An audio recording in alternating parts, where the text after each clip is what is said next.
Welcome back to Le Circuit Paul Ricard in Le Castellet, France, where we have a good crowd on hand, despite the fact that this is one of the busiest days of the French sport year. We'll give you a look at the points coming into this 7th round of the Formula One World Championship. Your leader is Ayrton Senna over Alain Prost, who is tied with Gerhard Berger for 2nd. Jean Alesi, Nigel Mansell, and Nelson Piquet are tied for 3rd. Terry Boutsen, Riccardo Patrese, Sandro Nannini, and Alex Caffey follow. McLaren leads the constructors' points over Ferrari, Benetton, and Williams. Now let's take a look at the way they'll line up for today's race. On the pole for the first time since Japan of 1987, the Ferrari of Englishman Nigel Mansell, 2 seconds under the qualifying record here. Next to him is nemesis from 2 weeks ago in Mexico, Austrian Gerhard Berger in the McLaren Honda. On row 2, Ayrton Senna, the first time he's been shut out of back-to-back poles since this race a year ago, and he's never won here. Next to him, Alain Prost of France, and the 12-cylinder Ferrari looking for his 3rd straight win. On row 3, Sandro Nannini, who tuned 31 Saturday in the Benetton with V8 Ford power. Next to him, Riccardo Patrese of Italy in the 10-cylinder Williams Renault carrying an in-car camera. On row 4, Ivan Capelli of Italy in an extraordinary turnabout for the Leighton House with English Judd V8 power. Next to him, Terry Boutsen of Belgium, who turns 33 next Friday. He's in the Williams Renault. On row 5, Nelson Piquet of Brazil in the Benetton V8 Ford, not up front where he'd like to be. Next to him, Maurizio Gugelmin, starting in the same 10th spot where his Leighton House caused that big first-turn crash a year ago.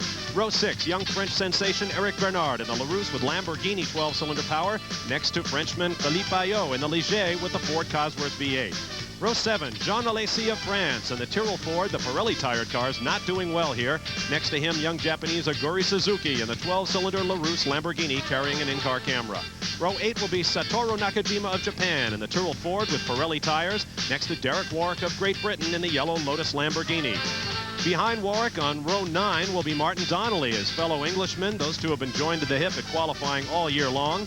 Next to him, Michele Alboreto of Italy in the Arrows Ford. On row 10 will be Nicola Larini of Italy in the Ligier with Ford V8 power, next to Stefano Modena of Italy in the Brabham with the English Judd engine. On row 11, Andrea De Cesaris of Italy in the Dallara, next to fellow Italian Alex Caffey in the Arrows Ford. On row 12, Pierluigi Martini of Italy in the Minardi, way in back of where we're used to seeing him these days. Next to him, fellow Italian Emanuele Pirro in the Dallara. On the final row, 13, David Brabham of Australia makes another start in the Brabham with Judd power, next to Yannick Dalmas of France, who has finally qualified the AGS with the Ford.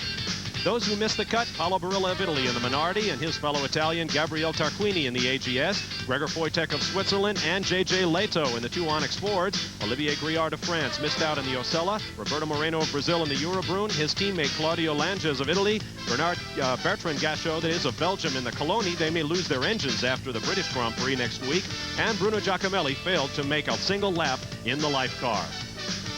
We'll be back to take a closer look at this 2.369-mile racetrack and get ready for the green light in round 7 of the 1990 Formula One World Championship, the Grand Prix of France. Stay with us. We're back at the Circuit Paul Ricard in Le Castellet, France. Bob Barshett, David Hobbs, and John Bizignano with you. We are just moments away from the order to start the cars on their performance, on their reconnaissance lap, as it's known. They will make one complete lap, and then we will once again, as we did in Mexico, allow you to call the start of the race. 26 cars are on the way, and here is the weather condition they will face today. 80 degrees, but getting rapidly hotter.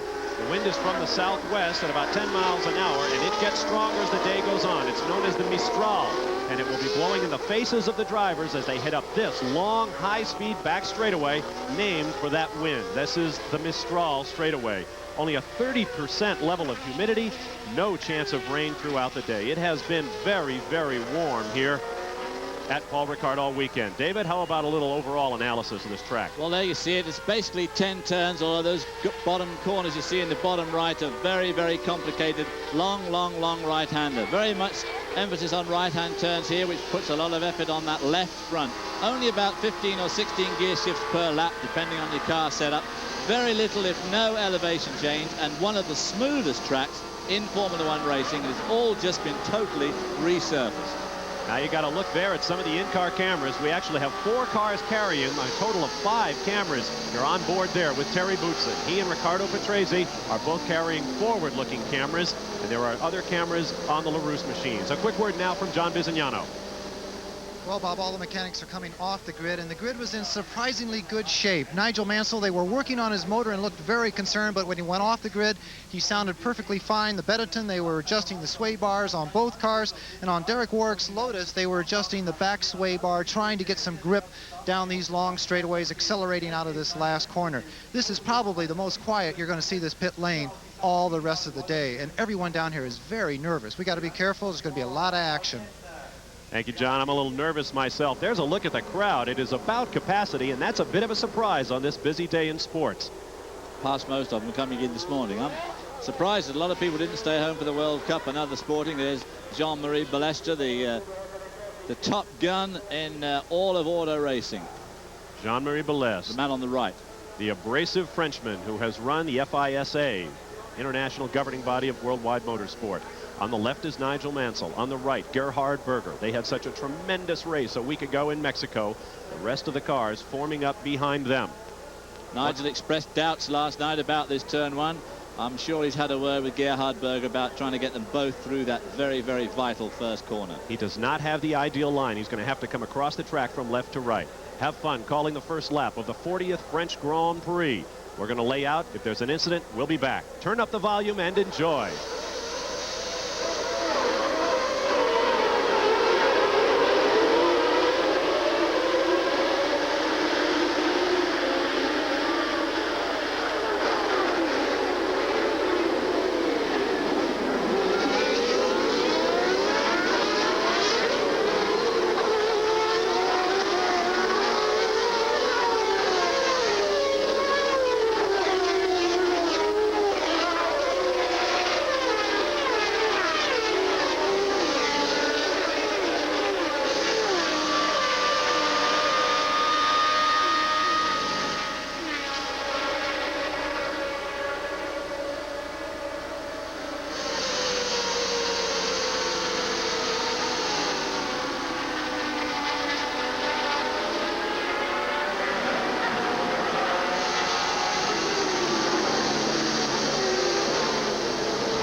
Around they come to complete lap one. Have you ever seen a start like that? 4 and 5 wide.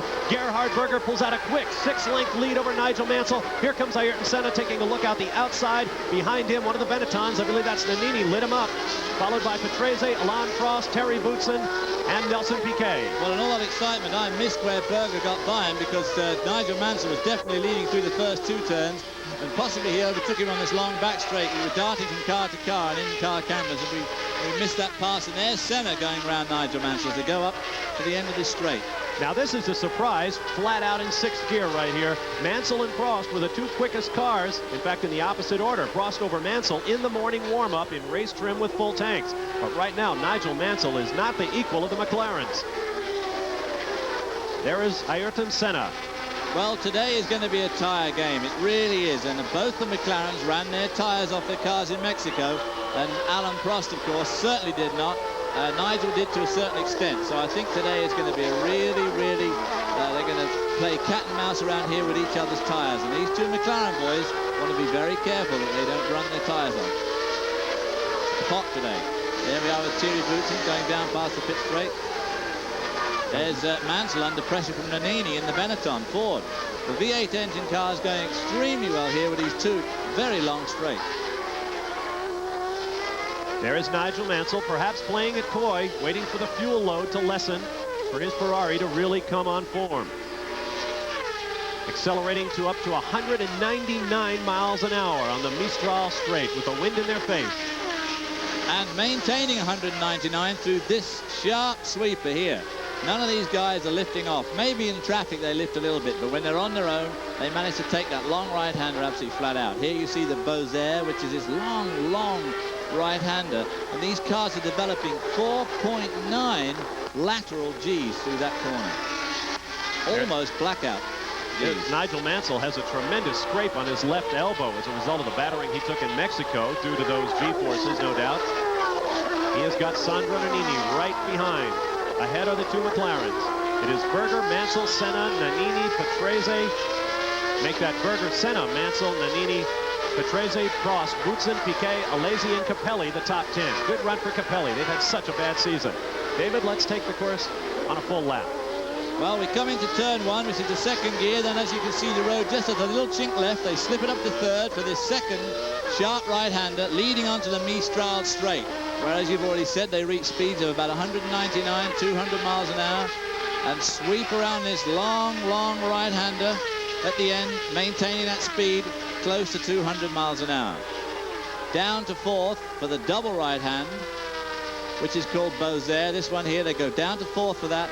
Maintain fourth gear all the way through there. Hang on, hang on, hang on, round the corner. And then we come to the chicane, which doesn't show up very well on this map, which is third gear, which is an extra bit of right, and then a left sweep here.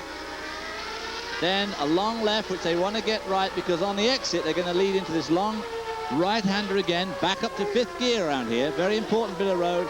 And then the final two corners, the left-hander, and then this final second gear right-hander back onto the pit straight. Now they come off that right-hander at about 50 miles an hour. In the space of about 100 meters to the start-finish line right there, they reach 140 miles an hour. These cars, of course, only weigh 1,100 pounds, so they accelerate somewhat on the swift side. There's no doubt about that. Ayrton Senna looks like he's winding in his teammate Berger. Keep in mind, sorry.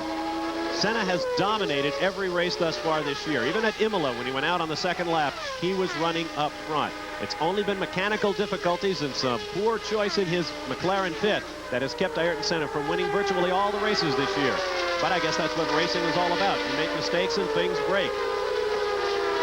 It's significant that the straightaway speed, when they got here on Friday morning, they were doing 320 kilometers down that back straight, 200 miles an hour.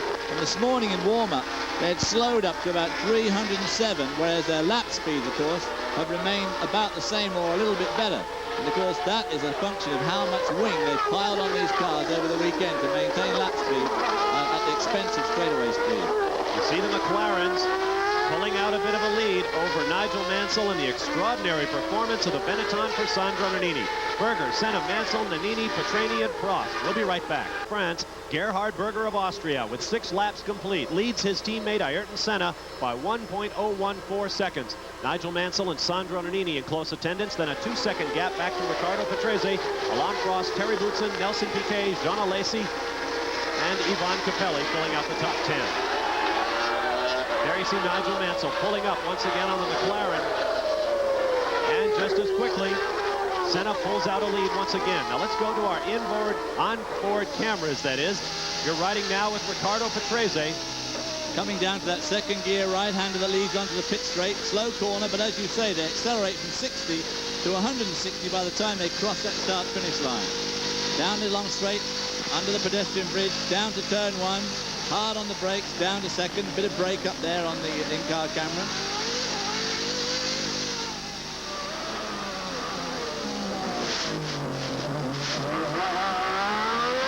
Now we've switched from the Williams of Riccardo Patrese to the Lamborghini LaRousse car of Eric Bernard of France. Listen to the difference in the engine sound. 10 cylinders versus 12. Now Eric Bernard is lifting just slightly. You listen.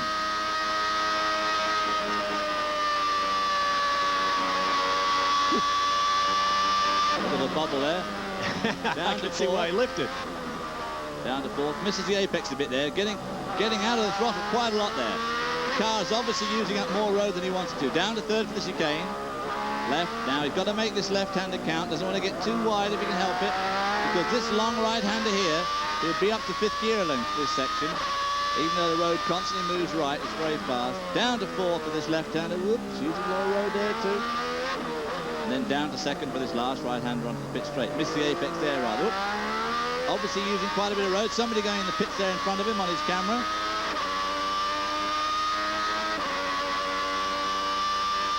Beautiful sound. And Terry Boutsen is pitting the Williams. This is totally unexpected. The Williams, and he's coming in very slowly. That's not a good sign. Next Friday, he turns 32 years old, and he and wife Patricia expecting their first child next week. Here's John. Terry Boutsen has arrived in the Williams stopping area, and as you said, he came in very slowly. The engine was not running. They are pushing him forward and right into the garage. There's a great amount of fluid coming out of the bottom of the car. I cannot tell you exactly. Yes, it is engine oil. Or, sorry, it's not engine oil. It's absolutely coolant. A lot of cooling fluid coming out of the right radiator, I believe. We'll get an exact report of why Terry Boutsen is out of the French Grand Prix. You got to look there at a French television replay of Emanuele Pirro spinning the Dallara off the racetrack. Tough break for Terry Boutsen. I said 32. He turns 33 next Friday. The old gray beard. I was going to say, Meanwhile, you're back up with the leader. This is Gerhard Berger of Austria, still running single file and very close together. The cars have really closed up now. There's only 0.8 of a second back to Senna, and then Mansell and Nannini are less than half a second behind them. Now, we pointed out that stops are expected, so these guys know that if everybody's going to stop, then they can drive hard. They can use up those tires. They need to get to lap 20, perhaps 20 to 30 laps in before they can change tires. So they are really getting after it now, knowing they're going to change either way. There is a rumor that the Ferraris may, in fact, pit twice, as much as twice, have fresh tires for as much of this race as possible. And it'll certainly cost them perhaps as much as 30 seconds to slow down, make a quick Formula One pit stop using 14 mechanics and getting back up to speed again. Another comment from John Bizignano. The reason the reason the Ferraris are going to pit twice is because they're on the softest rubber possible that Goodyear could give them. They went out on the C tires. They figured that they may have to stop twice around, first stop around lap 20 or lap 30, and then the second stop around lap 45. We'll have to see if the strategy works, that they can stay ahead even with 2 pit stops. And from John's microphone, you got a good idea of the absolute bedlam that goes on in a Formula One pit lane. The sound is just indescribable. Ferrari is looking really good. Patrese there under extreme pressure from Alain Prost. I'm sure, in fact, that once Prost gets around Patrese, he will pull away a little bit. Prost, of course, as we saw in Mexico, is the absolute consummate racer. He just knows how to get a car across that finishing line first. An amazing record of wins. That was John Alesi, I think, the first of the Pirelli shod tire cars. And he, at the moment, is down in 8th spot. The V8s here, generally speaking, are not going to get a look in with these very long straights. Of course, Nannini and Piquet have the very, very special development engines from Ford itself.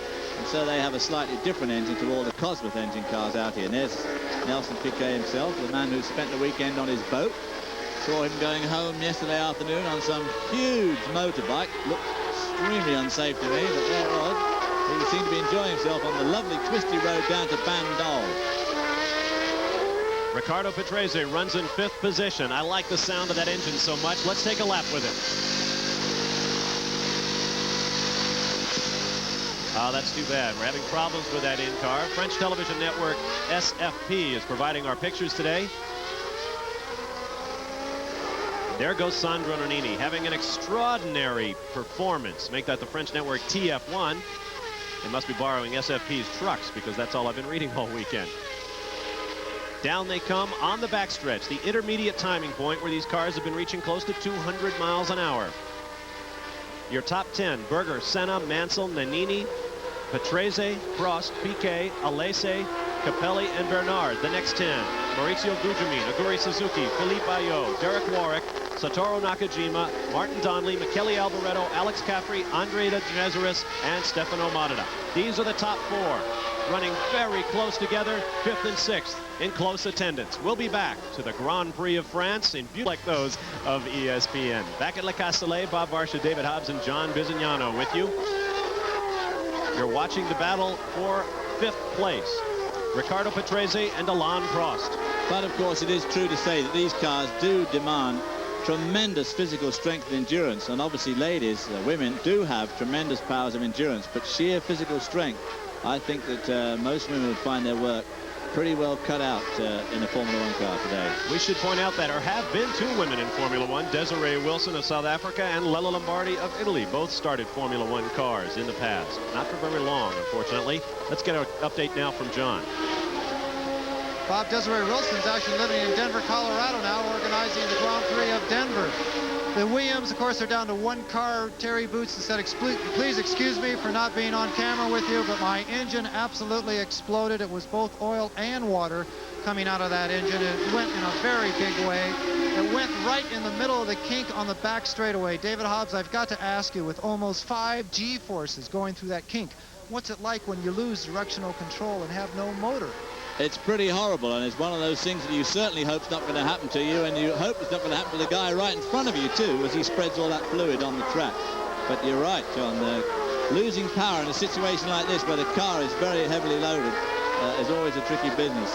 And you only got to ask some of those guys who race at Darlington, Daytona, and Indianapolis the same sort of question, of course. That was the second big problem for Terry Boots, and he had a big spin when he lost a tire on the Mistral backstretch here at Le Castellet earlier in practice on Friday. Still having problem with that onboard camera in Ricardo Petrese's car. He is under heavy pressure from Alain Prost, who has won the last 2 French Grands Prix here. And in fact, catching them up now is Nelson Piquet, who is only 1.3 seconds behind. There you got a great view. Out the back of Eric Bernard's Lola. And that, in fact, is that behind him? Is that the other one? No, that's Mauricio Gugelmin coming up behind in the Leighton house. This is the battle for 10th place. Watch the rear suspension work.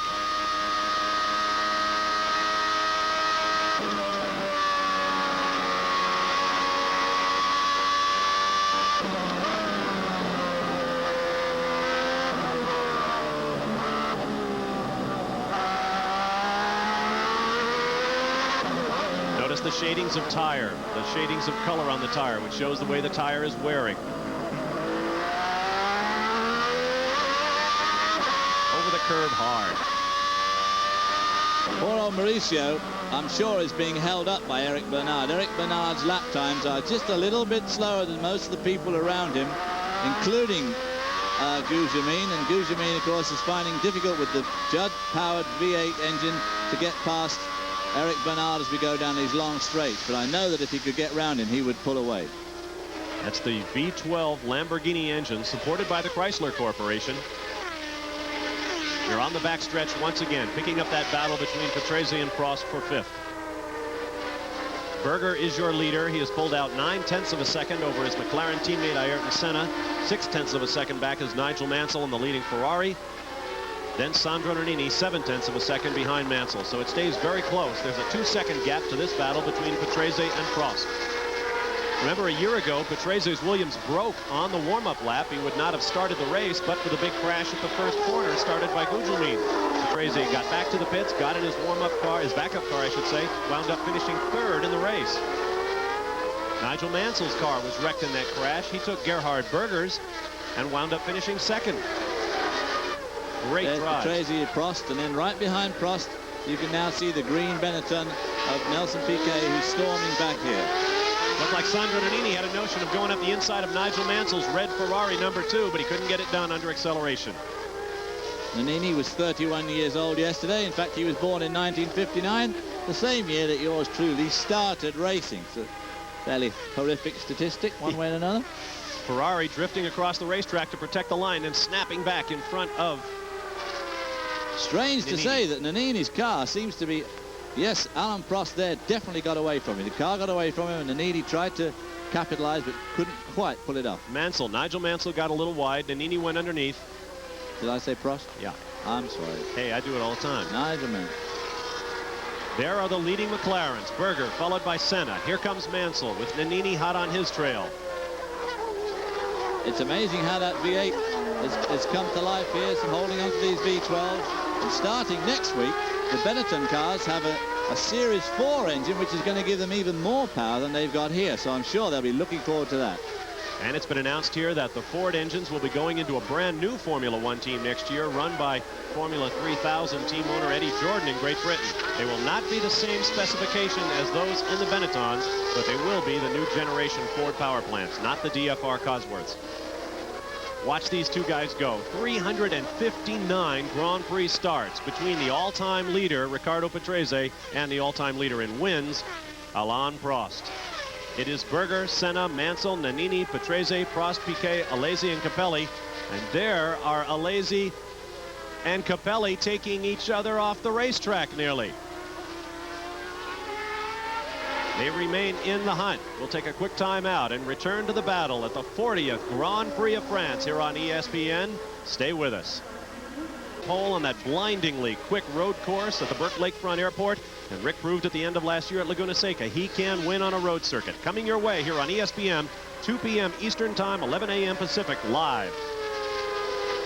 Here at the French Grand Prix, Gerhard Berger leads with now 21 laps complete. You're watching the battle for 5th position between Riccardo Patrese and Alain Prost. And we've lost Nelson Piquet somewhere.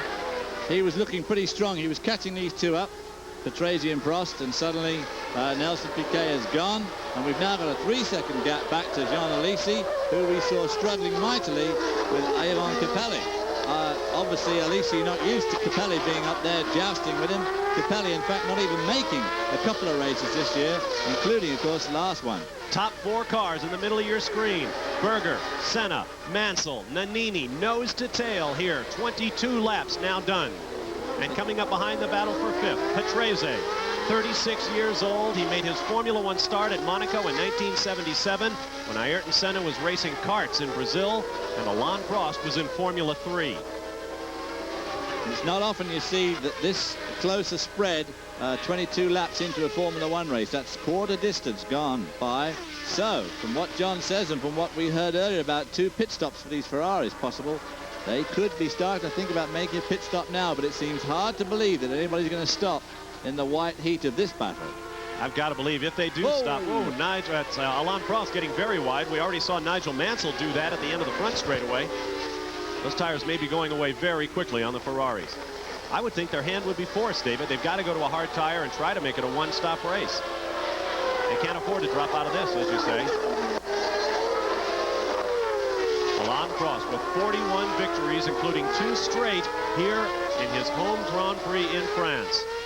Coming off a victory 2 weeks ago in Mexico, driving from 13th on the grid. A pit stop coming up. That's Alesi, I think. I believe it is. Jean Alesi, as the French call him, from just up the road from Paul Ricard in Avignon, France.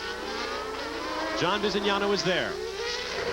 Jean Alesi brings his shark nose Tyrrell into the pits. They're doing a lot of work on his visor. 4 Pirellis on. They're having a little trouble with the left rear. They're having a lot of trouble with the left rear. This is the first Pirelli car in. He started on the softer Pirellis. Benetton is set up. We'll bring it to you the moment that they get in. Piquet did come into the pits. That's why he disappeared for a second. He is out there on his second set of the very soft seas. And Alain Prost is all over Riccardo Patrese. Now in the Lotus pit, Martin Donnelly. The young Irishman brings in the yellow Lotus Lamborghini. Martin Donnelly was running back in 17th spot. Just 3 places behind his teammate Derek Warwick. Like Alesi, Donnelly made his first Formula One start in this race 1 year ago. Great battle for 5th place. Prost catching up on the brakes there. Prost seems to be having a good time with his braking lately. Last week or 2 weeks ago in Mexico, he passed pretty well everybody under braking one way or another. So they've got those Ferrari brakes operating really well. And of course, he in turn is using them extremely well. Through the heat haze on the Mistral. Oh, Alex Caffey and the footwork arrows is done. They cannot push start that car under the 1990 Formula One rules. Prost nosing in and out of Patrese down his long Mistral back straight. Bit of a headwind today, which will be keeping their speed down just a little bit as they turn into the Scene corner. Right, down to about 195. Yeah, right. Prost looking every way to get around. Apparently the very evenly matched Williams. Alain Prost, a national hero here in France.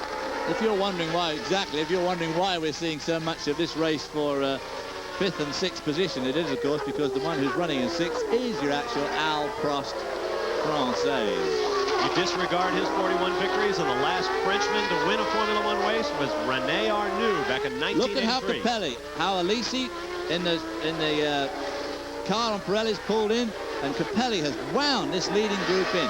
These marches have made, the Leighton House cars have made a lot of changes to the chassis and the aerodynamics in particular, and they're really coming to life. I mean, he has eaten these guys alive, and I think the same would happen to Guzman if he could just get around Eric Bernard. Yvon Capelli, boy, what a breath of fresh air. These guys have had nothing but bad luck last year and this. They didn't even qualify for some of the first rounds of the 1990 season, but now they're doing very well. The team lost its designer, or perhaps fired its designer, Adrian Newey, and hired a fellow named Chris Murphy. from the Lola team. They have stiffened up the tub of that car, and it is really running well. Capelli is now set fast lap. He is down in the qualifying range at 1 minute 9.8 seconds. Now, of course, catching guys like Prost and Patrese up is one thing. Getting past them is, of course, a totally different thing. Keep in mind, Ivan Capelli is in a V8 powered car, and he's running down the V10 and V12 powered cars. Not just any old V8 either, of course. It's the Judd, which is a very fine engine, has great ties to Jack Brabham, but of course is not generally reckoned to be quite as good as the Cosworth Ford, but certainly going well here. Nigel Mansell under attack. Sandro Nannini nearly touches wheels, and you don't do that in open-wheeled cars. Well, I think Nigel just suddenly slowed up. I wonder if he's got a problem with his gearbox. That would seem to be the most logical thing. Watch from the left of your screen. Nannini looks to the outside and then chops across behind Mansell's Ferrari. Who suddenly slows up there, and he does, in fact, just tag him with that left front wheel. Boy, if they touch at speed, those cars hop high into the air. The Lola is in and out. This is Eric Bernard of France. Bernard trained on this racetrack, Paul Ricard, at the Elf Winfield School. One of its finest graduates, as is Alain Prost. Coming up quickly at the back of your picture. There he is, sandwiched between the Williams and the on-rushing Ivan Capelli in the Leighton-House car.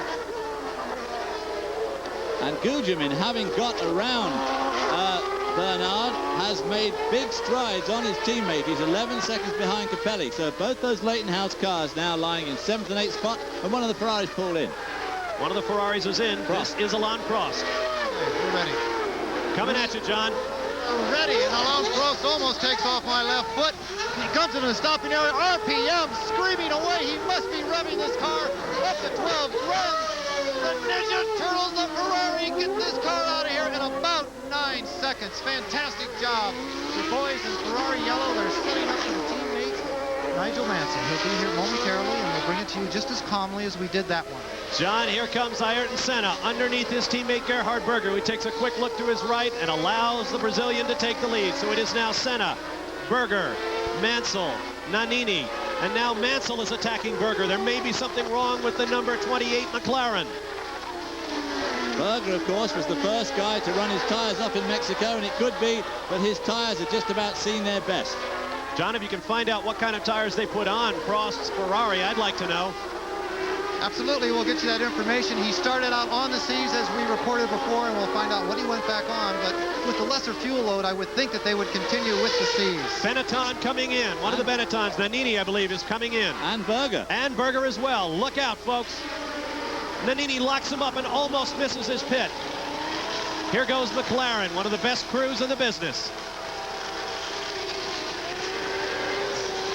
A single lock nut holds the wheel on. Perfectly on the mark, and a problem for Berger. No, not a very good stop. No, stop.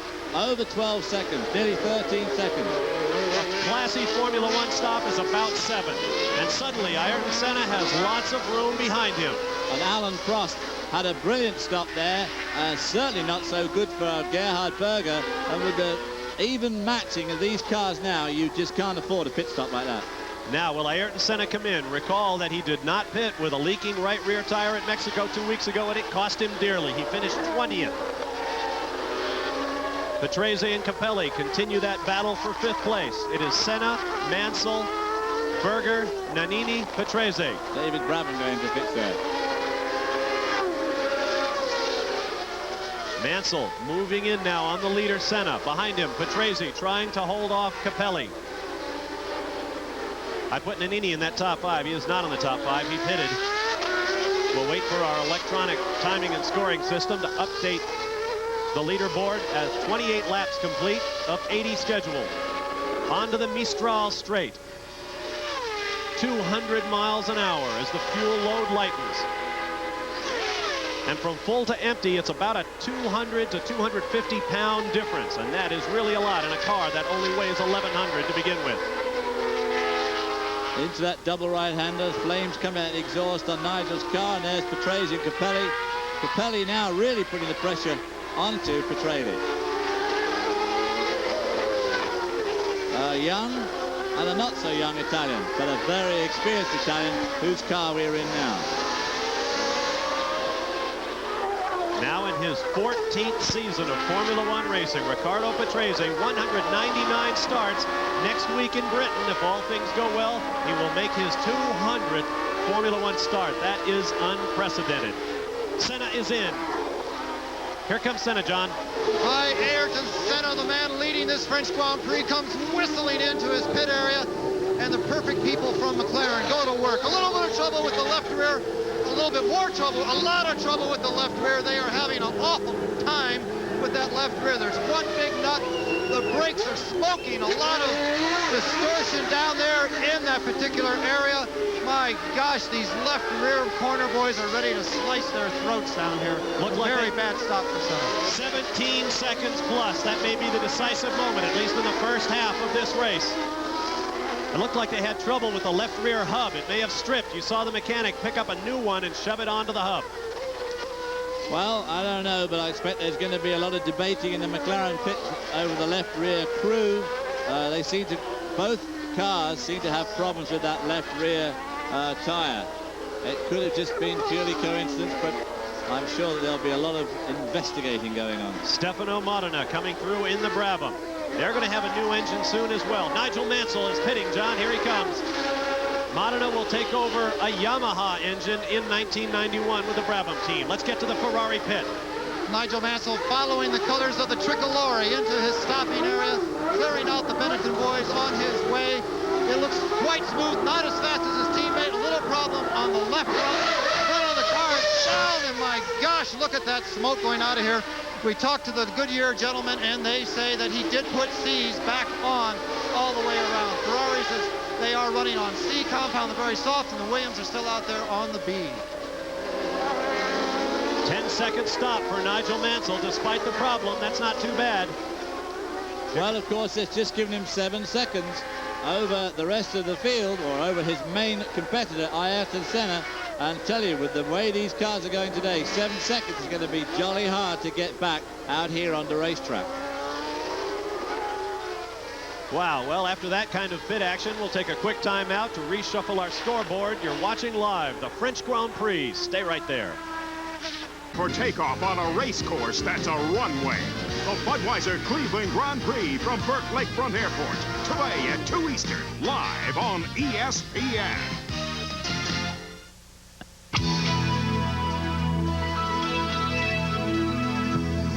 Well, it's just Keke and Otwin Portlek. They used to be my managers before. Now it's only Keke, and we used to, well, we designed the helmet together.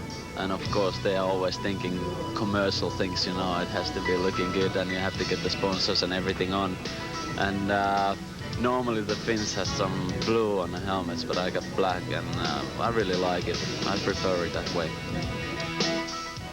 Of course, KK is KK Rosberg, the 1982 world champion. And of course, absolutely amazingly enough, didn't qualify 2 weeks ago in Mexico, and the current leader is Ivan Capelli, and lying third is his teammate Maurizio Gugelmin. Let's get down to the pits and John Bizignano. Riccardo Patrese just made a horrible pit stop, another 12, 14, maybe 17-second pit stop. A lot of trouble with the left front. They actually had to change the air gun to try and get that one big nut that holds these tires very securely, hopefully very securely, off. A very bad pit stop, a bad day for the Frank Williams team. Your leader is Ivan Capelli, going out the bottom of your screen. He has lapped Andrea De Cesaris in the red car. There goes Michele Alboreto in the white machine, followed by the leader Capelli. There is De Cesaris. We're waiting for the second place car, which right now is listed as Maurizio Gugelmin. The Leighton House team, as you look at Riccardo Patrese there, the last race they scored points in was the first event of 1989 in Rio de Janeiro, Brazil, when it was Gugelmin taking the third place behind Mansell and Prost. Right now they are running first and second. Aguri Suzuki and the Lola goes by now. Lola's right there, nose to tail. They are Bernard and Suzuki running 11th and 12th. There is Riccardo Patrese, who's running in 10th. Meanwhile, Alain Prost is tearing up the racetrack. He runs third behind Capelli and Gugelmin. 108.445 is his new race lap best. Behind Prost is Nannini, followed by Nigel Mansell, Nelson Piquet. Ayrton Senna, by virtue of that horrible pit stop, is now 7th, followed by his teammate Gerhard Berger in 8th. Felipe Ayo, Ricardo Patrese is 10th. We'll update the second 10 when we can. This is extraordinary, with 35 of 80 laps complete. The Leighton House cars, known as Marches, running first and second. There is Gerhard Berger. Gerhard Berger also had a pretty horrible pit stop, and he's running in 8th. That's Nelson Piquet right in front of him, who was the first fast guy to stop and is coming back up.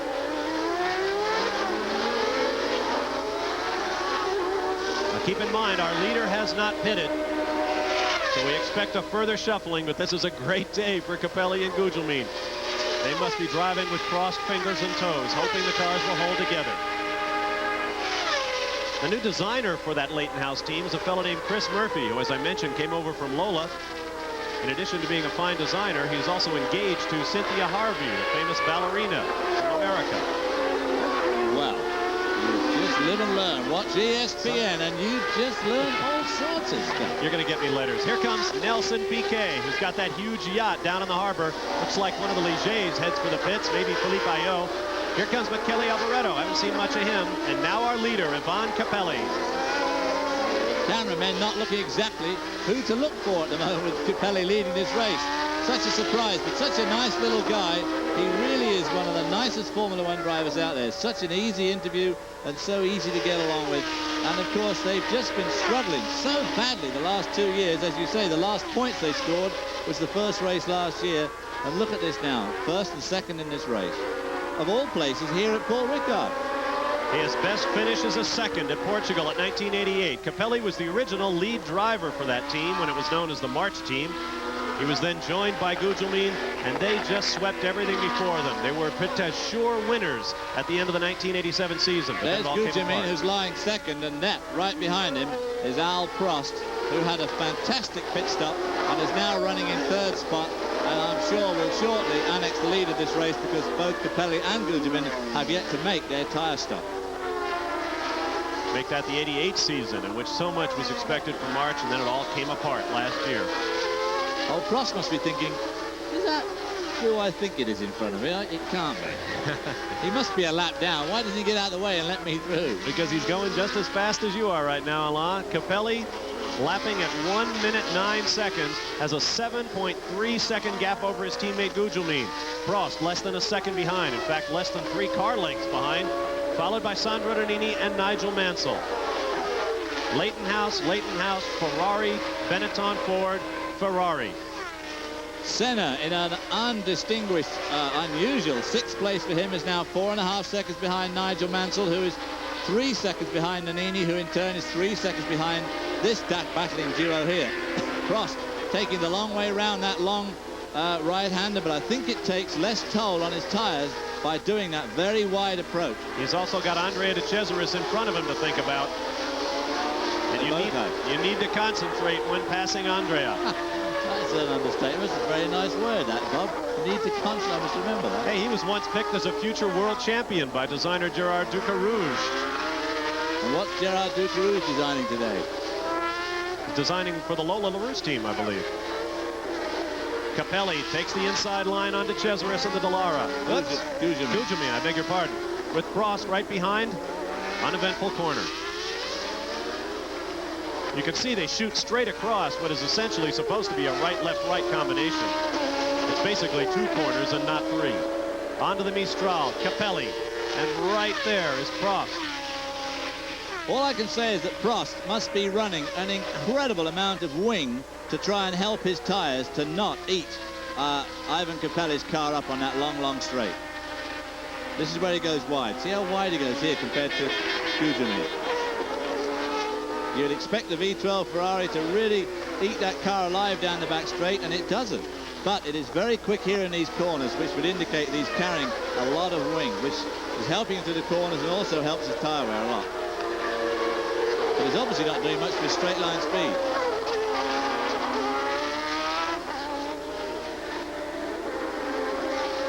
I said Capelli, that is Gugelmin and Prost. This is the battle for second. Sandro Nannini lurking behind Andrea De Cesaris in the background. Sandro Nannini only 2.3 seconds behind Alan Prost. He's actually pulled up to them. It could be, of course, that Prost is being slightly held up here by Gugelmin. Once again onto the Mistral, the back straightaway with the wind in their faces at about 10 miles an hour, heating up to about 85 degrees here at Le Castellet, France. Under the bridge at more than 200 miles an hour, nose to tail, nobody lifting through this quick right-hander. This long right-hander here, as I've already said, these cars have been measured at about 4.9 lateral Gs. Very, very tough on the car and, of course, the driver, especially the upper torso and the neck. 80 laps is a lot of laps around here. We talked to Nigel Mansell the other night, and he showed us how he can't close the collar on his shirt during the racing season because his neck muscles bulge. Let's get down to the pits for an update from John. I understand. We are in the March pits, and as you can see, the tire blankets are still on down here. This is the first sign of a team wanting to make a pit stop. Everyone is very relaxed. They're sitting on the tires. They have their gloves off. They aren't even wearing the tire gloves. They are in heavy anticipation of possibly being able to go the entire distance without a stop, without a pit stop. Remember that the V8 cars are lighter. They carry less fuel, less wing. They're pushing through the air with less resistance. They hope to go the whole way without a tire stop. They started out on Goodyear Cs, and they're just hoping that they will hang on. And they are at halfway. We are 40 laps in to this 80-lap race. Mauricio Gugelmin trying to hold off Alain Prost. Ivan Capelli is your leader. What a day for Leighton House. We'll be back to the French Grand Prix. John tells us that the Leighton House cars may try to go without a stop in this race. They are just past halfway. Alain Prost follows in the Ferrari, followed by Sandro Nannini and Nigel Mansell. You're on board with Eric Bernard. His teammate Aguri Suzuki, the Japanese driver, is behind. And this is Suzuki's look ahead at his teammate. He's going to take him down the inside. And he does so. Very nice into turn one. There you see that little left-right flick. This is the important corner, the right-hander onto the straight. And we're now in with Suzuki, the Japanese driver. He also drives the Toyota in the World Sports Endurance Championship. Had a massive crash at the 24 Hours of Le Mans this year, but he's okay. Now it'll be interesting to see if he can make any headway on the car in front of him, which I think is John Alicia. A couple of guys going door to door, so to speak. Somebody slowing up there. Oh, Suzuki getting a bit out of shape as he goes in the chicane. That's one of the Brabhams up ahead. This team, LaRousse, is opening a new factory here at the Paul Ricard circuit. I'm sure they thought that was going to be great. They could do all their testing at the site of the French Grand Prix. That was until the French circuit at Magny-Cours signed a 5-year contract to hold the French Grand Prix much closer to the city of Paris than we are here at Paul Ricard. If they pass their safety inspection in 2 weeks, Magny-Cours will hold its first French Grand Prix in 1991. Passing once again, going underneath. That looks like David Brabham's Brabham. This is Aguri Suzuki's Lola. Good nose-to-tail battle there. That looked like Martin Donnelly just coming through that turn there. Coming up to get the... that's one of it's not the car he's racing for the position. There's Ivan Capelli back in the lead. Capelli still, in fact, his lead is growing over Gugelmin and Prost. He's now got an 8 1/4 second lead, and he is consistently lapping almost spot on the nail at 1 minute 9.1 seconds, which is just about a tenth or two quicker than anybody else out here is lapping this afternoon. So on tires that have now done 44 laps, to everybody else's tires that did about 25 laps, Capelli is still turning in the fastest laps of the race. Leighton House team manager Ian Phillips is recovering from viral meningitis. He's been off his feet for about 3 months. If he is watching anywhere within the sound of our voice, hurry back, Ian. Your boys are making you proud today. Gugelmin trying to fight off Prost. This is the battle for second. Behind, Sandro Nannini is in 4th place. He's coming up strong.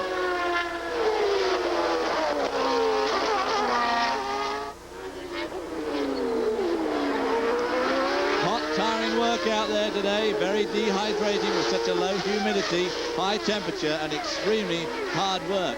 Now there are places on this circuit where of course you can relax a little bit down these long straights, but once you come to the end, especially the south end of the circuit, there's a lot of work to do over about a 45-second period there.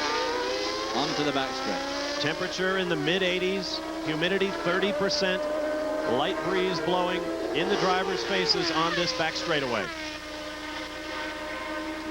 Mansell and Senna, in fact, who are lying in 5th and 6th, are slipping out of the clutches of this battling trio here. They're losing ground. Nigel Mansell's losing ground slowly but surely to these three, Gugelmin, Prost and Nannini there, fetching up the back of this group. Mansell is gradually losing ground to them. 5.5 seconds behind Nannini is Nigel Mansell, followed by Ayrton Senna, running in the 6th spot, 3.5 seconds behind Mansell. Let's get down to John Bizignano in the 5th. Japanese driver Satoru Nakajima bringing the second Tyrrell in. A little bit of problem with the left rear. This is a very late pit stop for the Pirellis. He almost killed it going out of the pits. Of course, this is the man who will be bringing the V10 Hondas to this very, very impressive Tyrrell team in the 1991 season. Gugelmin followed by Prost through the turn section. Here is Capelli. You could see the interval. Here comes the 2nd and 3rd place cars and the 4th place car of Sandro Nannini. Capelli now has stretched that lead to over 9 seconds and in fact turned a lap then of 1 minute 8.7 seconds. So he is consistently going faster than his pursuers. And if he keeps that up, he may be able to build up a big enough lead that he can get in, get a good pit stop, and get out again. But he's going to have to get at least 25 seconds on the field, I would think, to do that. Absolutely. A really good pit stop is about 6 to 8 seconds. And, of course, that does not take into account the time going in and out. It's a very slow entry to the pits here. That assumes you can find your pit in the absolute miasma of personnel walking up and down the pit lane in your typical Formula One race.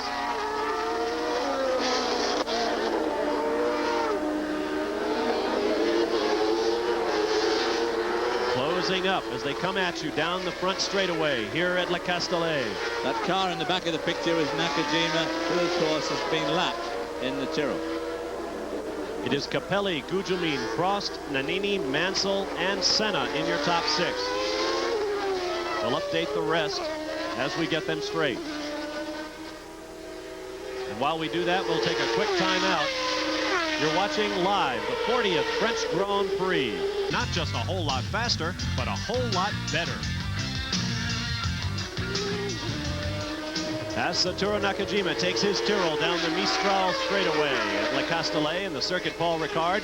Your leader is Ivan Capelli over Maurizio Gugelmin, followed by Alain Prost, Sandro Nannini, Nigel Mansell, Ayrton Senna, Nelson Piquet, Gerhard Berger, Riccardo Patrese, and Aguri Suzuki. Eric Bernard follows along with Derek Warwick, Martin Donnelly, and Philippe Ayot, the last cars, 14 of them on the lead lap. Satoru Nakajima, Michele Alboreto, Andrea De Cesaris, Stefano Modena, Nicola Larini, and Yannick Dalmas, each 1 lap down. The race we'd like to see really is Mansell, Senna and Piquet here, but we're obviously not going to see it. I can't quite understand why Senna and Berger undoubtedly, I wouldn't say had the legs, but certainly had the capability of leading this race. And after those 2 rather poor pit stops, which must have undermined them in some way, because neither of them are making any impression on these front runners at all. Senna remains constantly about 2 seconds behind Nigel Mansell, who is now 7 seconds behind Nannini. And Gerhard Berger is losing ground slowly but surely to Nelson Piquet. So Senna and Berger lying in 6th and 8th spot and not looking as if they're going to improve that dramatically. Alain Prost. I'm tempted to say he's zeroing in on Maurizio Gugelmin, but he's had that opportunity for the last 15 laps, and he cannot seem to make a dent in that V8 powered car with his V12 Ferrari. The Ferraris used extra powerful V12 engines to qualify 1st and 4th in this race, but they did not use the same engines in the race. They say the ones they've got are better than what they had at Mexico 2 weeks ago, but they are not racing those extra powerful qualifying engines just yet. Only the 6th Frenchman to race for Ferrari, Alain Prost, following Maurice Trintignant, Jean Berra, Didier Pironi, Patrick Tambay, René Arnoux, 10 races have been won for the great prancing horse by French drivers.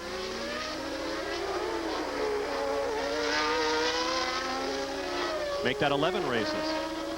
The 10th was the Brazilian win for Prost, who then followed up with a Mexican win 2 weeks ago. Down that long back straight, as you say, 200 miles an hour.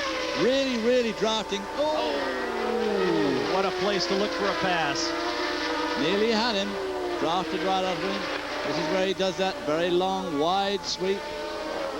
He's undoubtedly extremely quick through this section, but of course, it's hard to capitalize on it and actually make the pass right here.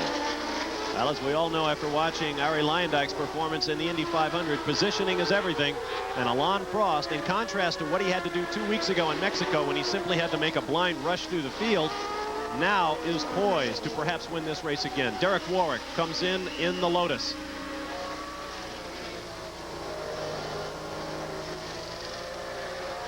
Quick wipe to the visor. Something in your eye, Derek, boy?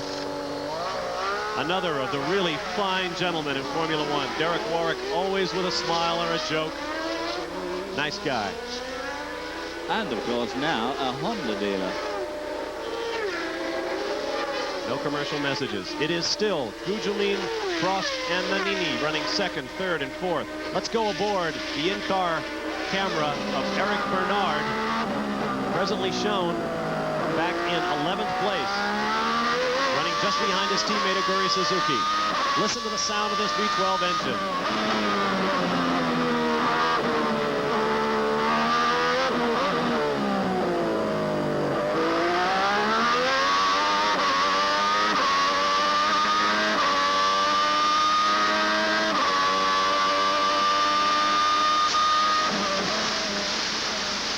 Okay, now compare that, if you will, with the V10 Renault in the car of Riccardo Patrese.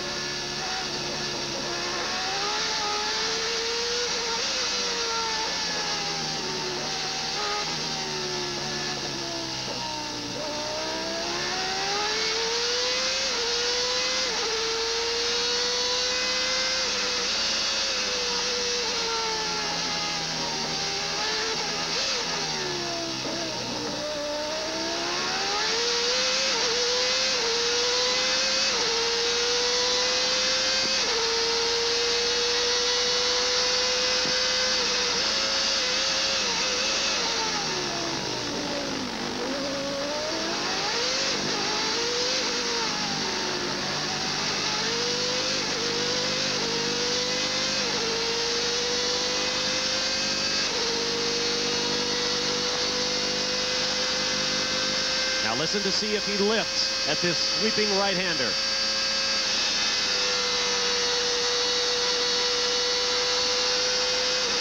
Just a little bit. Just a bit. The gear ratios on these cars, you can tell from the gear shift pattern how unbelievably close these gears are, especially third and fourth, down to third to the chicane. With 54 laps complete, up front, Ivan Capelli's lead is now being chewed down. And in fact, Alain Prost has gotten by Mauricio Gugelmin. So the Leighton House strategy may be coming apart. Suddenly, Prost has opened up 6 car lengths. And it is Capelli by only 5.3 seconds over Prost. There goes Capelli fleeing in the distance. Here is the pass. We don't want you to miss anything. Prost got him at the end of the front straightaway, it would appear, under hard braking. And Nannini was right there to go too. But Nannini didn't get it done. It is Capelli, Prost, Gugelmin, Nannini, Mansell. Senna still stuck in 5th, although he seems to be closing in a little bit on Mansell. He's now 1.6 seconds behind.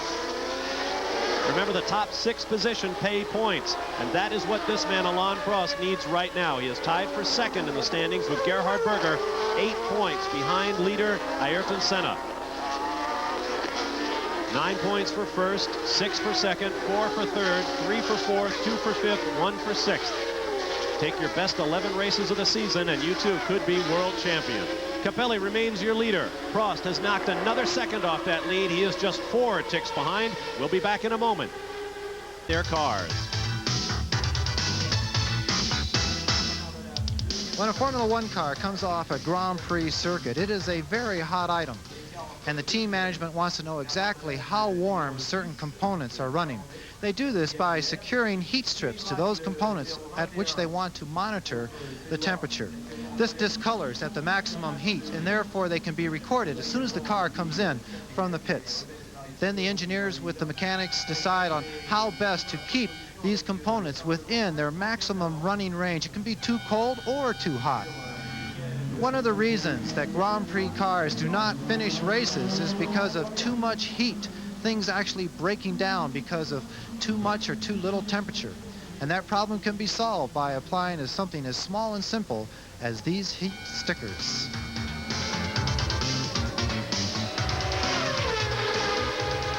Back to live action at the 40th Grand Prix of France with 57 laps complete of 80 scheduled.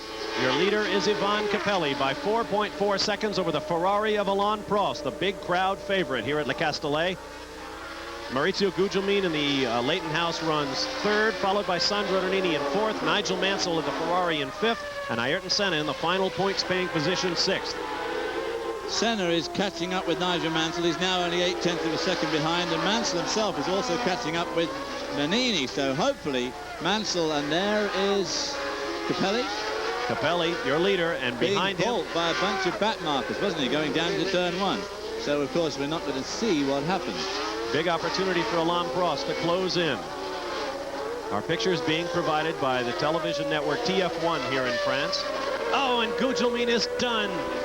Steam from the back of the Leighton House. Oh, what a disappointment for this young man from Brazil.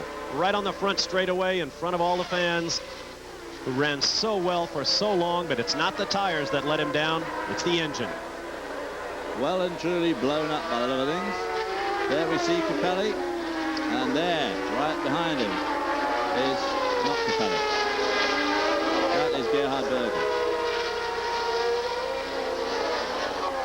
Ayrton Senna. That is Ayrton Senna. Ayrton Senna running in the fifth position now with Gugelmin out of the race. 58 laps down, 22 to go. Senna had a horrible pit stop. Both he and his McLaren teammate Gerhard Berger, big difficulties getting the left rear wheel back on. There you see Gugelmin's car about to be pushed off. That's right at the very entrance to the pit lane.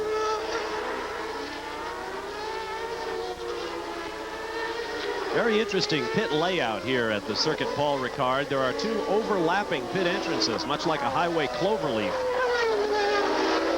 You could never do that with a Formula One car. There is Gugelmin, bravely standing up to an interview. How would you feel at this hour, folks?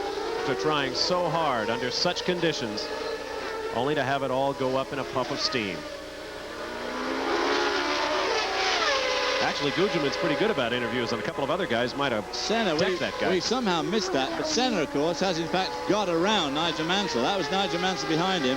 Senna's coming up to lap one of the Ligier cars, which he's just successfully done.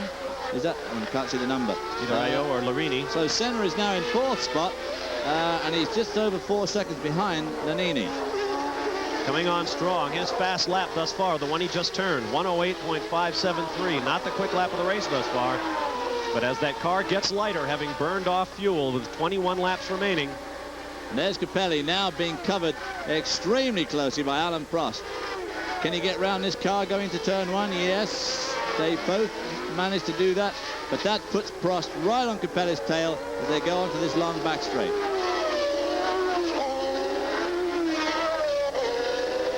By now, Capelli has been told by his team that Maurizio Gugelmin, his teammate, blew up.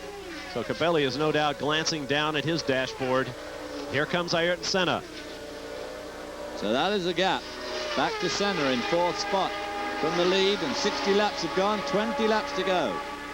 There is Nigel Mansell, who's been in and out of the pits for his second tire change. So the Ferraris have stopped twice. At least half of them have.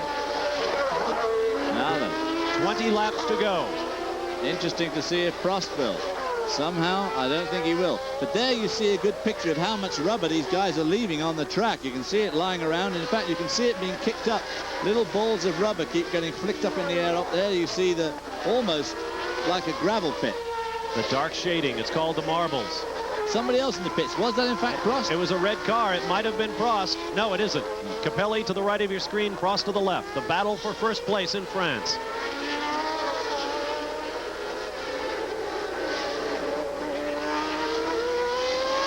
The lead has opened out a bit since that last time round. Capelli's pulled out some time over Prost on that lap.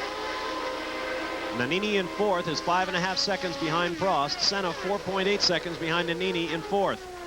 Nelson Piquet 16 seconds behind Senna in fifth, followed by Gerhard Berger 1.5 seconds back. So Senna has pretty clear mirrors, and he's concentrating on Nannini. 10 cars remain on the lead lap. The last one is Eric Bernard's Lola.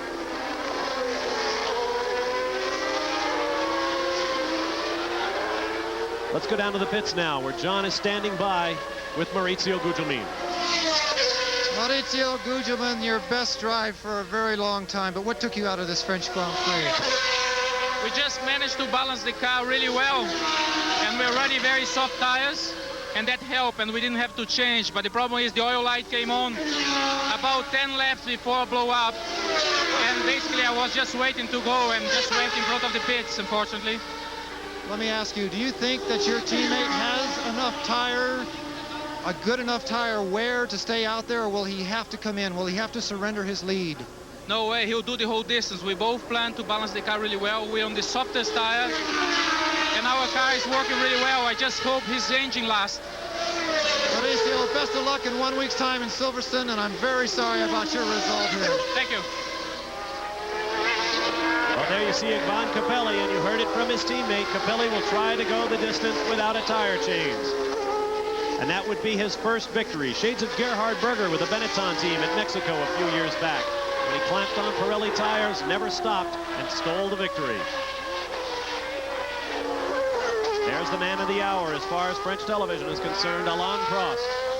But it still seems pretty amazing that Prost and Berger and Senna, for that matter, haven't made more effect or more ground up on Capelli, who is running tires that have done twice as much mileage as theirs. It's just quite astounding. I mean, Gugelmin says they had a good setup. Boy, he's not kidding. They must have had an amazing setup. What an incredible rise for this team from the ashes of Mexico 2 weeks ago, and they did not qualify to a possible victory here in France with 17 laps remaining. We'll take a quick timeout. You won't miss. Yeah, well, when I started years ago with motocross, my father painted for me the helmet, and he's a big A in the front, no, same Alex, and the color is because famous motor rider in Italy, Giacomo Agostini, was the red and the gold colors. Giacomo Agostini, one of the great motorcycle road racers of all time. The inspiration for the helmet design for Alex Caffey with the Footwork Arrows team. There you see Nannini going out the picture on the left, and right behind him now is Ayrton Senna, 3.1 seconds behind. That looks like Nelson Piquet to me, who in fact is behind, and there with him is Gerhard Berger. They are duking it out for 5th and 6th spot. And in 7th, you saw Ricardo Patrese Williams and Nigel Mansell just behind. So we've got a line of cars running for position here. Kelly Alboreto is lapped and leading the way. But the battle is right behind him. All these guys are basically scrapping over those last couple of points. 2 for 5th and 1 for 6th. Obviously, every point counts in this World Championship, and this year more than ever, every point is going to count, because no one looks like going to have a runaway year. 14 laps to go. That is Capelli on the left in the Leighton House Judge. On the right, Alain Prost in the Ferrari. Onto the backstretch they go another time. Now, can Alain Prost use that undoubtedly superior power that he has with the 312 Ferrari to use here on the back straight? It looks unlikely. Is he going to? No. And the fresher tires. Prost has stopped once. Nigel Mansell in the other Ferrari has already stopped a second time. Mansell presently runs in 8th position at the back of that battle between Nannini, Senna, Piquet, Berger, and Patrese. Prost bidding for a 3rd straight victory in his home Grand Prix, extending his own record, if he can do it, to 42.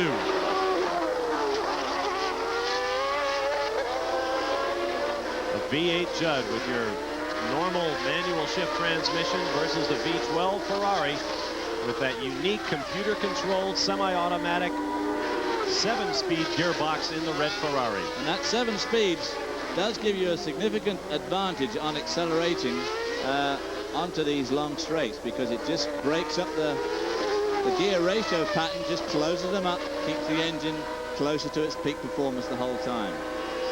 But he's not making any significant ground on Capelli here. I find it absolutely fascinating. The chassis configurations, the aerodynamics that these guys have worked on all weekend, the combination is just incredible. And obviously Capelli and his crew and Gugelmin really did hit the jackpot. But obviously Prost is never down and out until it's over.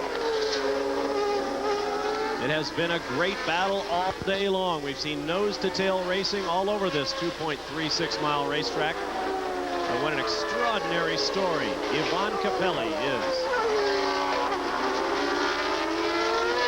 Well, he's certainly gone from chump to champ in the last 2 weeks. I mean, they have had an absolutely foul year, failing to qualify on 2 or 3 occasions, including just 2 weeks ago in Mexico. Qualified well here. And look at them now, leading the race. I mean, if he's to drop out now, I mean, it would be just like a fairy tale, really. Hopefully, he won't drop out. Nannini now 7 seconds behind that battling duo. In fact, that's him just coming to the picture there. And right behind Nannini now is Senna. Ooh, Capelli ripping through that corner around the Dallara. I believe that's Andrea De Cesaris again. Prost makes short work of him as well. Keep in mind that this Leighton House team will be taking possession of an entirely new engine next year, built by Ilmor Engineering in England, the same company that developed Chevrolet's Indianapolis car engine into an absolute dominating force in kart racing. We'll be seeing those cars after this race at 2 p.m. this afternoon at the Cleveland Grand Prix at Burke Lakefront Airport. But the Ilmor Engineering firm will put a totally new Formula One engine into these Leighton House cars next year. And it's going to be at least a V10 and maybe a V12. Now we're picking up the battle further back. No, we're going to stay with Capelli. We got a glimpse there of Berger and Patrese running nose to tail.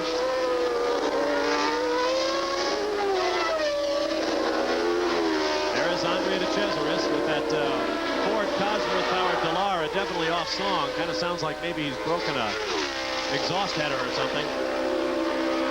Could well have done, and of course this is one place you don't want to be down on power. Now you saw slower traffic going out the left side of your screen. This could be a dicey moment. Here comes the leaders. Oh my.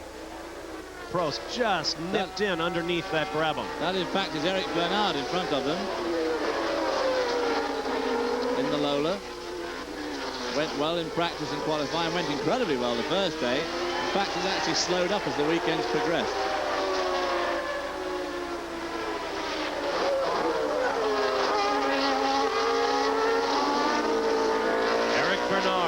Graduated from the Winfield driving school at this racetrack. Now he slides over to let the leaders come through.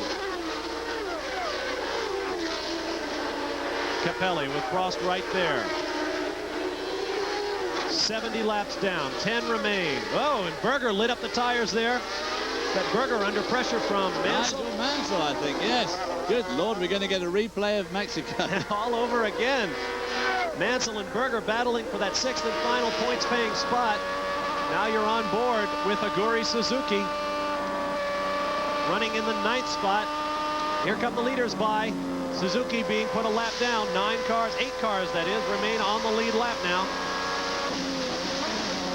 I did think that these two cars, the Lola Lamborghinis, might have done just a bit better in the race than they have. They seem to have lost a lot of their grip somehow during the race.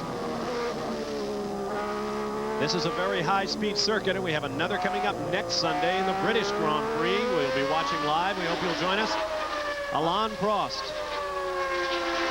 Unlikely to be this hot, I might add. Prost now losing ground to Capelli. With just less than 10, make that 9 laps to go now. Prost losing big time to Capelli. So suddenly, Ivan Capelli has a new lease on life. Prost dropping back by more than a second, 2.7 seconds at the start-finish line. This race could be taking a dramatic turn. We'll take a quick timeout and return for the closing laps of the 40th French Grand Prix. Lamborghini. Don't forget, coming your way next week at 8:50 a.m. live Eastern Time, the Grand Prix of Britain. Last year, Alain Prost completed the back-to-back France-Britain sweep. We'll see if he can do it again. Right now, he's attempting to run down Ivan Capelli. Will be coming your way at 10 minutes to 9 Eastern Time next Sunday morning, July 15th, from Silverstone, England. 7 laps remain. Smoke coming out the back of Nigel Mansell's car. Whoa.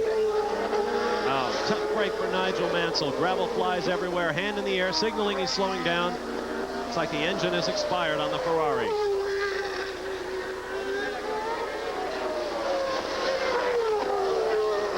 A disappointing end to the day. He made 2 pit stops.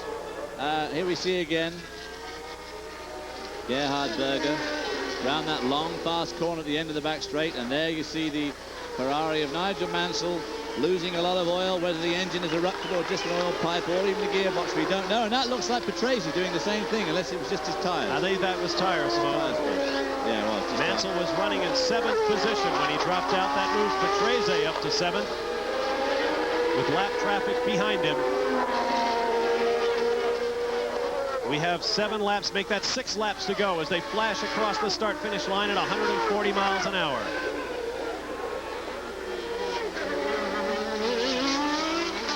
Alain Prost holds fast lap at 1 minute 8.212 seconds. It is Capelli over Prost. Sandro Nannini runs 3rd. Ayrton Senna in the McLaren is 4th. Coming up to a lapped car here at a very bad spot. Entering the trickiest, most twisty part of the circuit into the double right. Oh, and he gives way and lets both the lead cars through. It's one of the Brabhams. I can't tell which one. Once more, Alain Prost closes in. Because he'll slip back every now and then. We've seen him slip back. That's the sort of thing he's liable to do to induce confidence. There we see Nigel Mansell's forlorn figure walking away from his expired Ferrari. The sort of thing Alain Prost is liable to do is drop back to give Capelli a false sense of confidence. I believe that's Modernist Brabham. I believe he's the only Brabham still out there on the racetrack. The 35-year-old Alain Prost in the #1 car, emblematic of the world champion, closing in on the 27-year-old Italian Ivan Capelli. 5 laps remaining.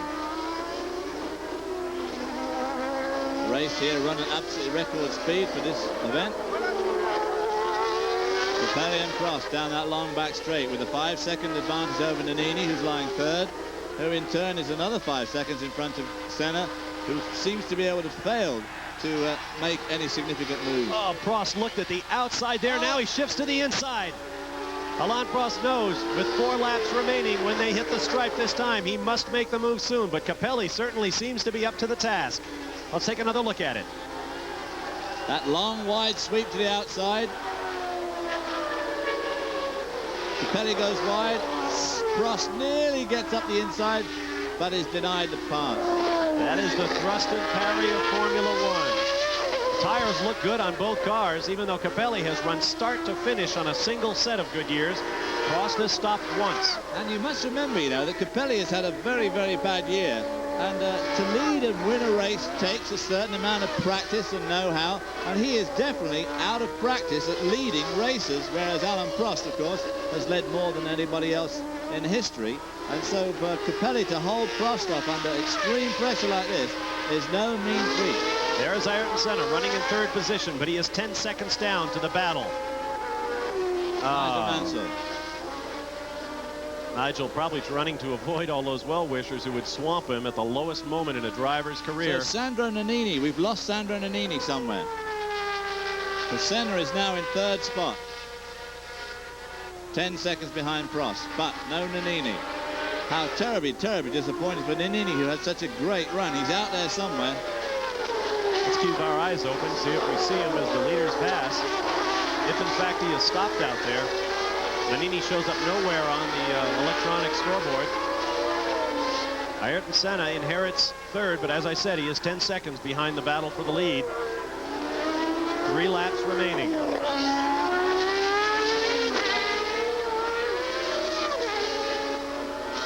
The cars before and behind him are lapped. Ayrton Senna pretty much runs alone right now.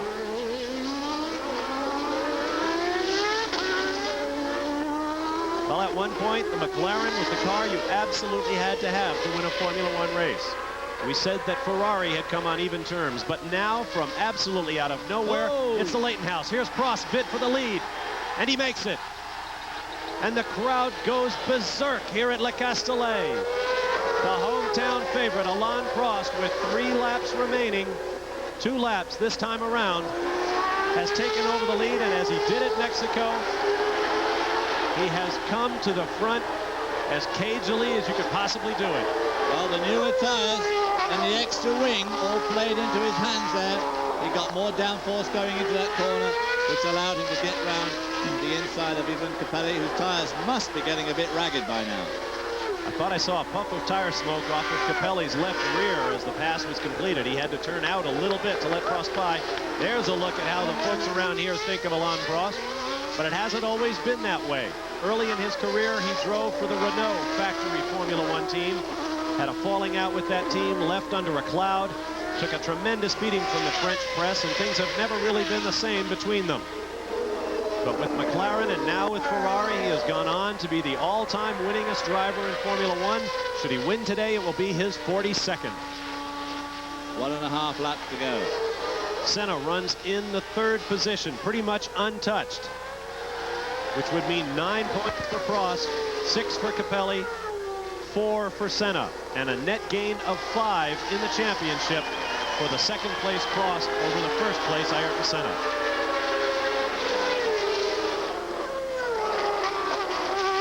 This is going to be a close championship this year, folks.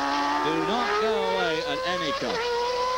Remember that last year Alain Prost won back-to-back at France and England. We'll be coming to you live at 10 minutes to 9 a.m. Eastern Time from mighty Silverstone Racetrack in England next Sunday with the British Grand Prix.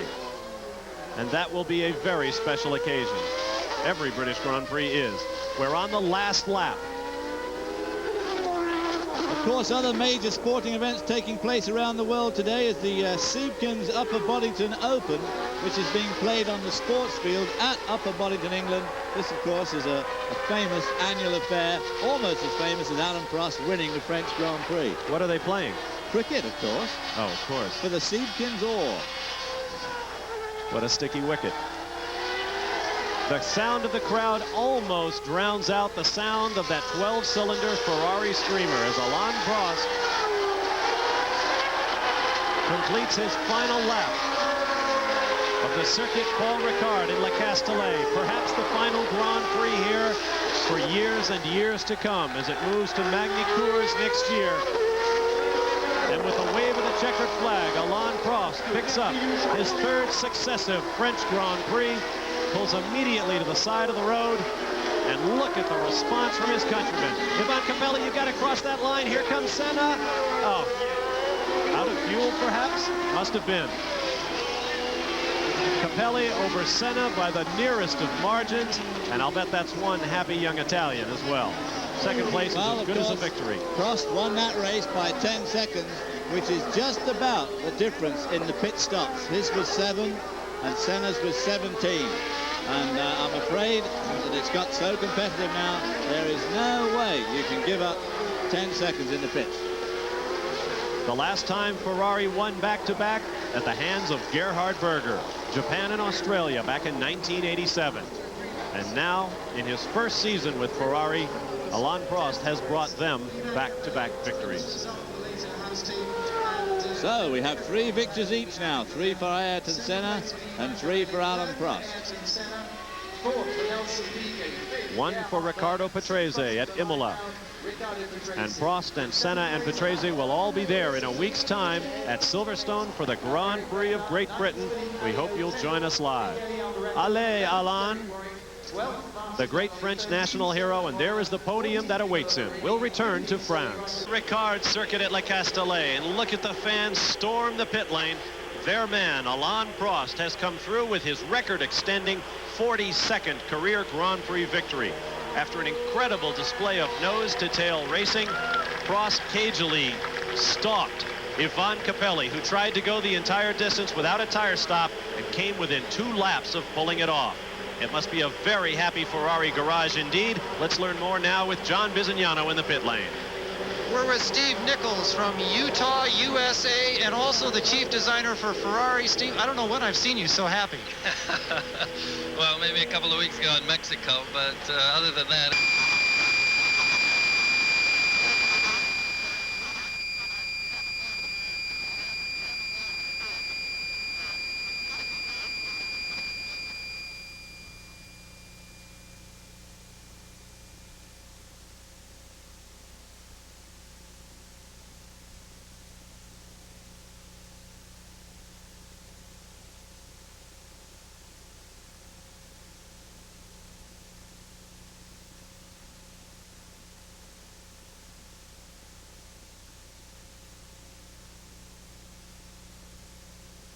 We are experiencing technical difficulties with the sound portion of this program. Please stand by while adjustments are made.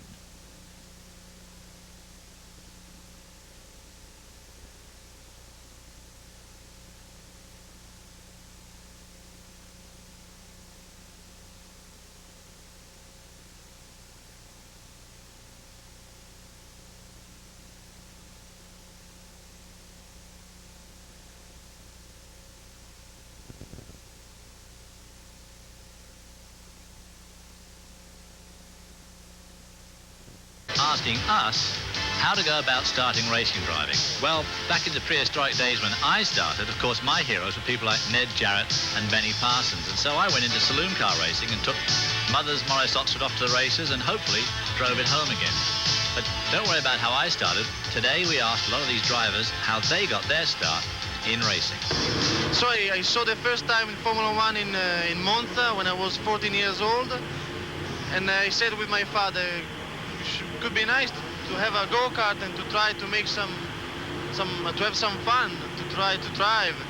And we started in February, and we never stopped. We always improve our situation, and we arrived in Formula One.